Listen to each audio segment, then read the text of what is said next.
নমস্কাৰ, মই আজি আপোনালোকৰ ওচৰত মাছৰ একেবাৰে সাধাৰণ ৰেচিপি এটা আনিছোঁ। আৰু আজি মোৰ গা খুবেই বেয়া, মই বনাব একদম মন নাই। দেখিছেনে, অকল নহৰু পেষ্ট এটা বনাই লৈছোঁ, বিলাহীৰ পেষ্ট এটা, ধনিয়া আৰু কেইটামান মটৰ বহজ। আৰু চাওকচোন মই কেনেকৈ বনাইছোঁ। মোৰ মানে একদম গা খুব বেয়া আজি, কিন্তু যিহেতু ঘৰত বনাইছোঁ এইটো ৰেচিপিটো, সেয়েহে আপোনালোককো শ্বেয়াৰ কৰি দিছোঁ। প্ৰথমে মই মাছখিনি ধুনীয়াকৈ ভাজি লৈছোঁ। মাছখিনি ভাজাৰ পিছত কি কৰি আছোঁ চাওক।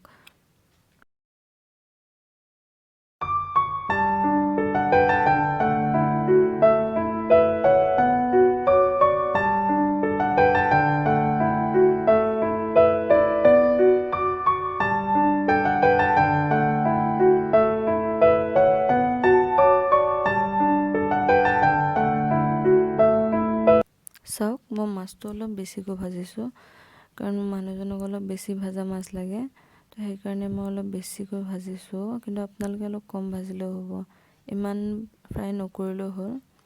কম ফ্ৰাই কৰিও আপোনালোকে বনাই খাব পাৰে।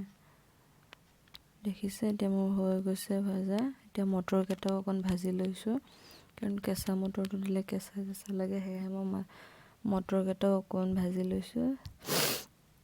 গা যে খুবেই বেয়া লাগি আহিছে, কিন্তু উপায় নাই, বনাব লাগে। চাওক, নহৰু আৰু জলকীয়া পেষ্টটো দি দিছোঁ, নিমখ অকণমান, ধনিয়া পাউডাৰ, হালধি আৰু জিৰা পাউডাৰ, বছ, আৰু বেলেগ একো নাই। দেখিছেনে, এইখিনি ভাজি হৈছে, প্ৰায় ভাজি হৈ গৈছে মছলা। এতিয়া মই বিলাহী পেষ্টটো দি দিম, তাৰপিছত বিলাহীখিনি অকণমান সিজিব দিম। বিলাহীখিনি সিজাৰ পিছতে মই তাত মাছ আৰু মটৰখিনি দি দিম। চাওক,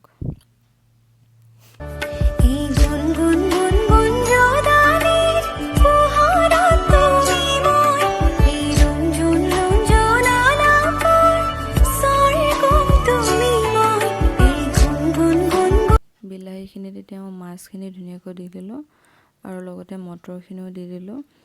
দি পেলাই আপোনাৰ বিলাহীৰ ৰসটো অকণমান খোহালৈকে মাছখিনি এনেকৈ কেৰাহীতে থ'ম।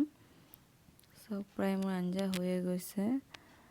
ভিডিঅ'টো আপোনালোকে শেষলৈকে চাব, চাই যদি ভাল পাইছে লাইক, শ্বেয়াৰ, ছাবস্ক্ৰাইব আৰু লগতে কমেণ্ট কৰিব কিন্তু নাপাহৰিব। চাওক, মাছৰ আঞ্জা হৈ গ'ল।